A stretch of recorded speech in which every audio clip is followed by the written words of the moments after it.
عزیز طلبہ کرام، کل ہم نے منہاج العربیہ اول کے سبق نمبر 2 کو پڑھا۔ آج ہم سبق نمبر 3 کو پڑھیں گے۔ چلیے شروع کرتے ہیں۔ بسم اللہ الرحمن الرحیم، درس نمبر 3۔ تو دیکھیے آپ کو سامنے چتر میں 2 لڑکے دکھائی دے رہے ہیں، جس میں کہ ایک چھوٹا ہے اور ایک بڑا ہے۔ تو یہ دونوں آپس میں گفتگو کریں گے عربی زبان میں۔ دیکھیے، انا ولدن، تو دیکھیے انا کا معنی آتا ہے میں، اور ولدن کا معنی آتا ہے لڑکا۔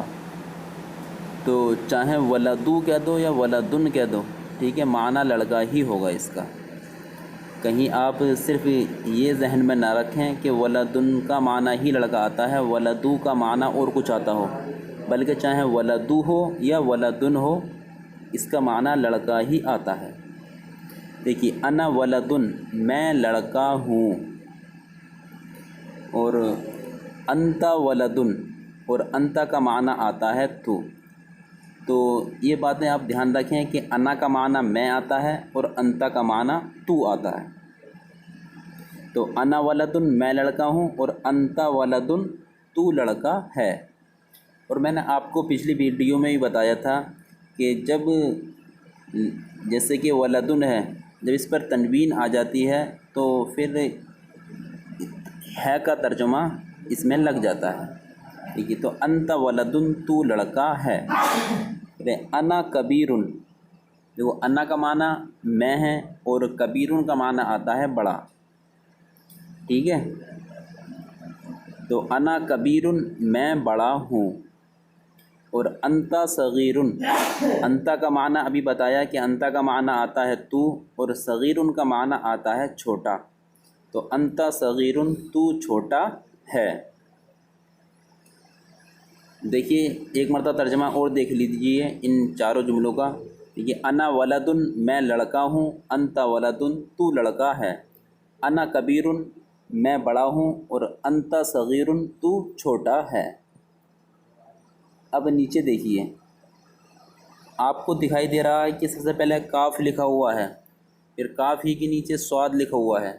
تو اس کاف سے اور سواد سے کیا مراد ہے، یعنی اس کاف کا مطلب کیا ہے؟ تو دیکھیے، کاف سے مراد کبیر ہے اور سواد سے مراد صغیر ہے۔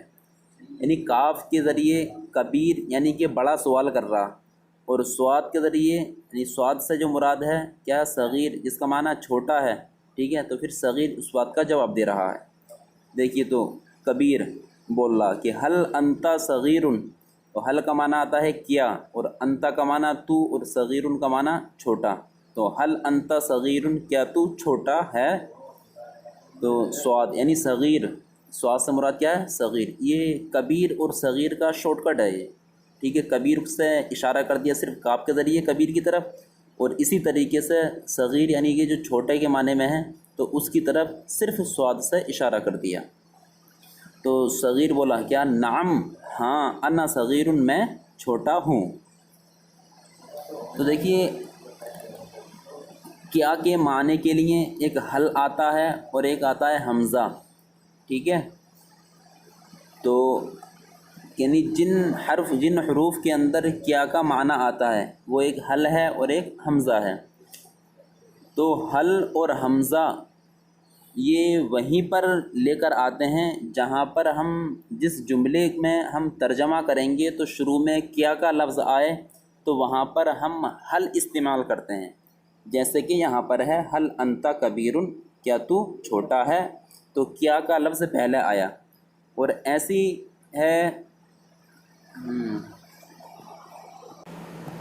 انتا صغیرن، کیا تو چھوٹا ہے، ٹھیک ہے۔ تو یہاں پر بھی جب ہم نے ترجمہ کیا تو کیا کا معنی شروع میں آیا، ٹھیک ہے۔ تو حمزہ اور حل یہ وہاں پر ہم استعمال کرتے ہیں جہاں پر ترجمے میں کیا کا لفظ پہلے آئے، تو وہاں پر ہم حمزہ اور حل لے کر آتے ہیں، ٹھیک ہے۔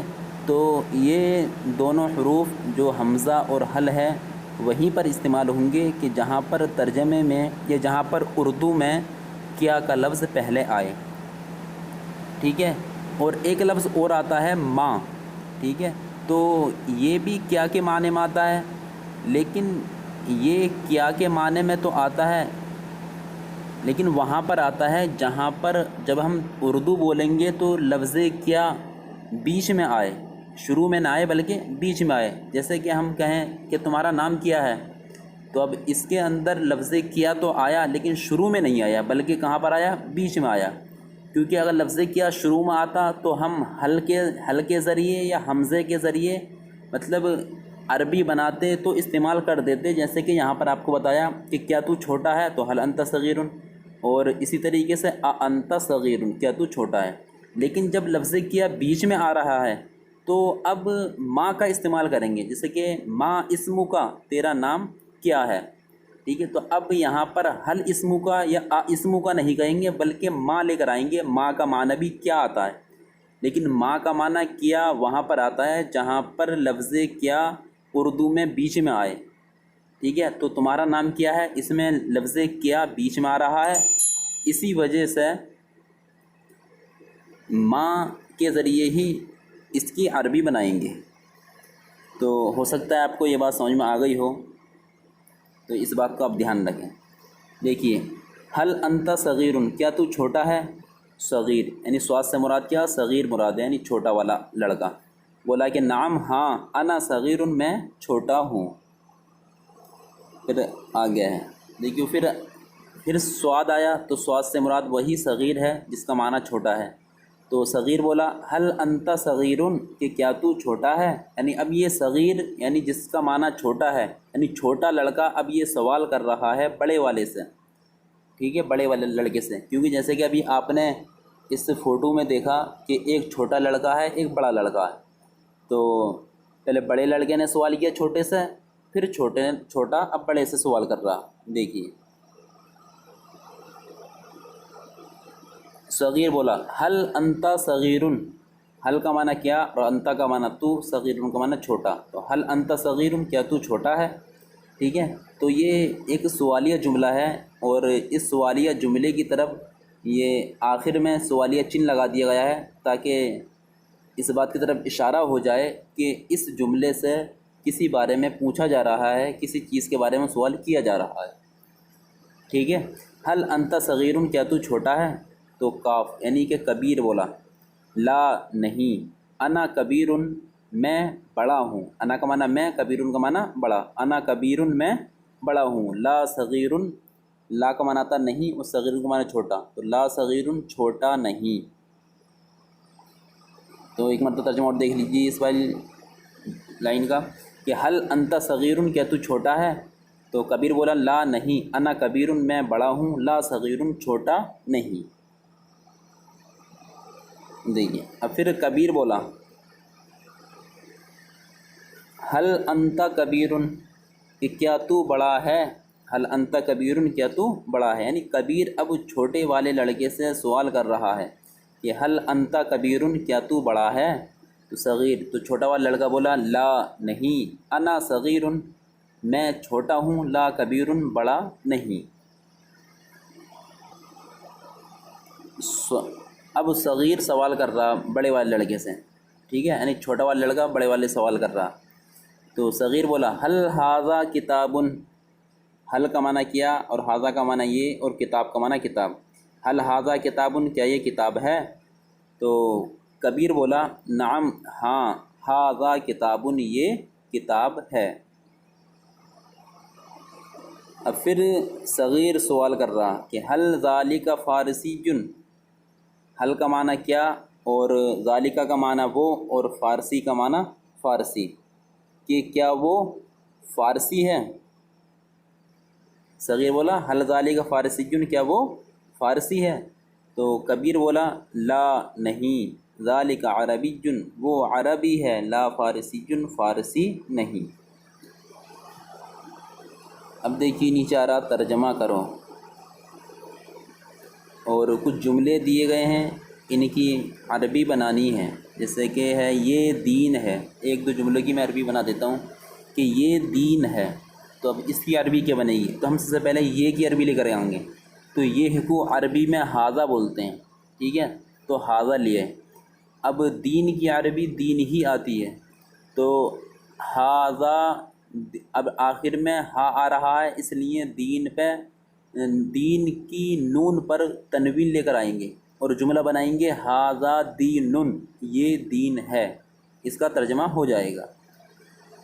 اور اسی طریقے سے کیا وہ اسلام ہے، تو کیا کی عربی آتی ہے حل، تو حل لے کر آئیں گے، پھر ہے وہ تو پھر ذالکہ لے کر آئیں گے، پھر ہے اسلام ہے تو اب اسلام لے کر آئیں گے، اور پورے ملا کر بولیں گے حل ذالکہ اسلام، کیا وہ اسلام ہے۔